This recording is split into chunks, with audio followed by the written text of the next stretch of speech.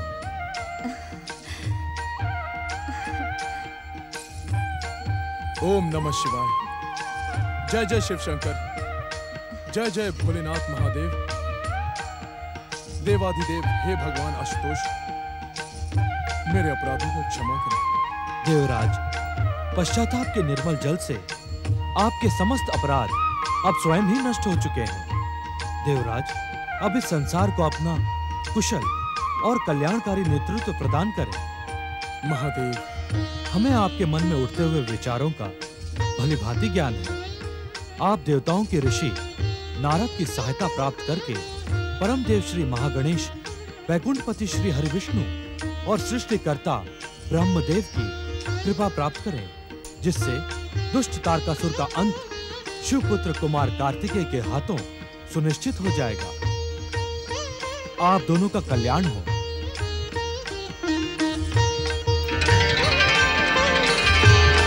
जय जय शिव शंकर। नारायण नारायण नारायण, श्रीमन नारायण नारायण नारायण। देवर्षि नारद की जय, देवर्षि नारद की जय।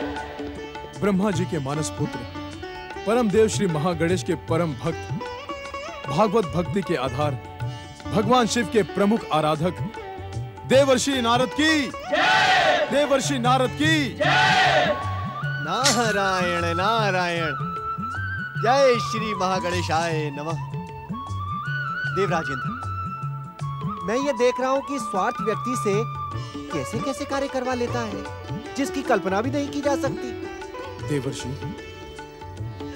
आप इस जय जयकार के सच्चे अधिकारी हैं। इसी कारण हमने आपकी जय जयकार की।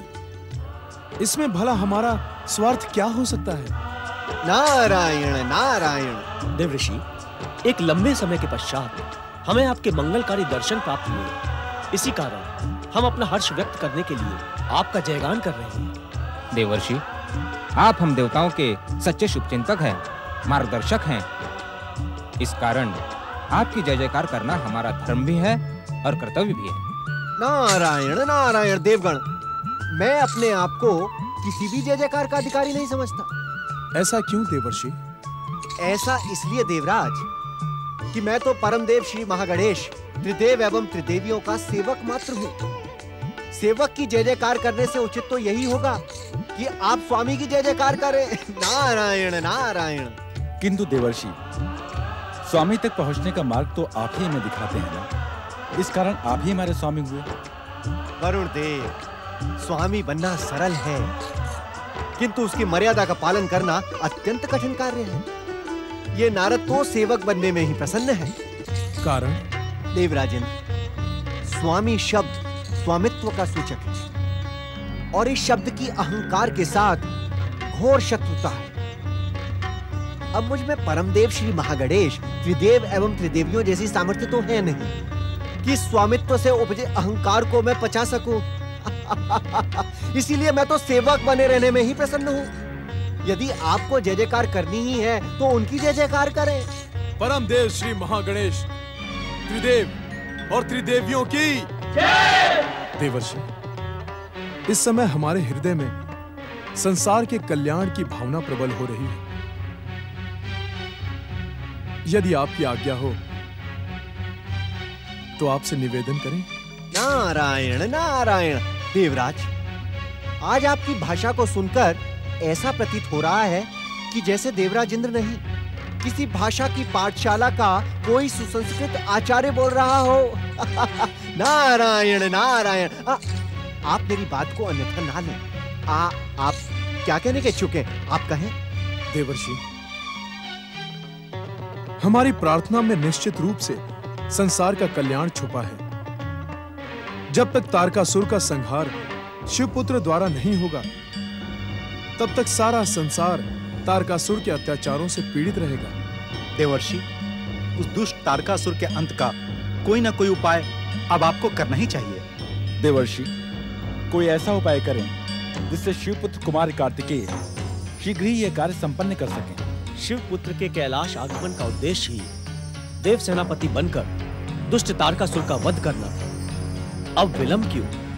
देवर्षि, युद्ध में विलंब होने के कारण तारकासुर अपनी विध्वंसक शक्तियां बढ़ाता जा रहा है।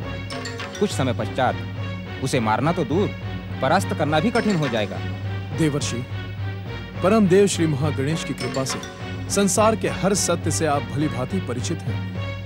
भोलेनाथ ने स्वयं मेरे अपराधों को क्षमा कर आपकी सहायता पाकर दुष्ट तारकासुर के अंत की योजना बनाने का आदेश दिया है। देवराज, मैं भोलेनाथ के आदेश से भली भांति परिचित होकर भी आप हमारी प्रार्थना नहीं सुन रहे हैं देवर्षि। नारायण नारायण। देवराज एवं देवगण, मैं इस समय देवताओं के ऋषि होने का कर्तव्य ही निभा रहा हूँ। देवताओं के ऋषि का कर्तव्य अर्थात? नारायण नारायण, अर्थात ये देवराज कि मैं ये देखना चाहता था कि शिवाराधना से आपके उद्विग्न मन में धैर्य, भक्ति और संयम का उदय हुआ अथवा नहीं। आप अपनी परीक्षा में सफल रहे देवराज, और आपकी ये सफलता तारकासुर के अंत का निश्चित कारण बनेगी। नारायण नारायण।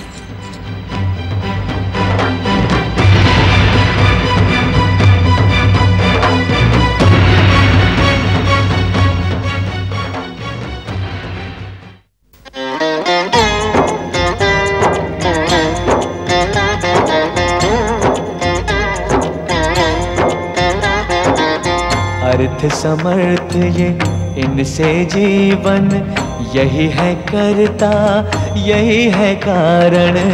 अर्थ समर्थ ये इनसे जीवन, यही है करता यही है कारण। सारे जगत के भाग्य विधाता, दुख हरता ये है सुखदाता। श्री गणेश श्री गणेश श्री गणेश श्री गणेश श्री गणेश श्री गणेश श्री गणेश। नमः शिवाय नमः शिवाय।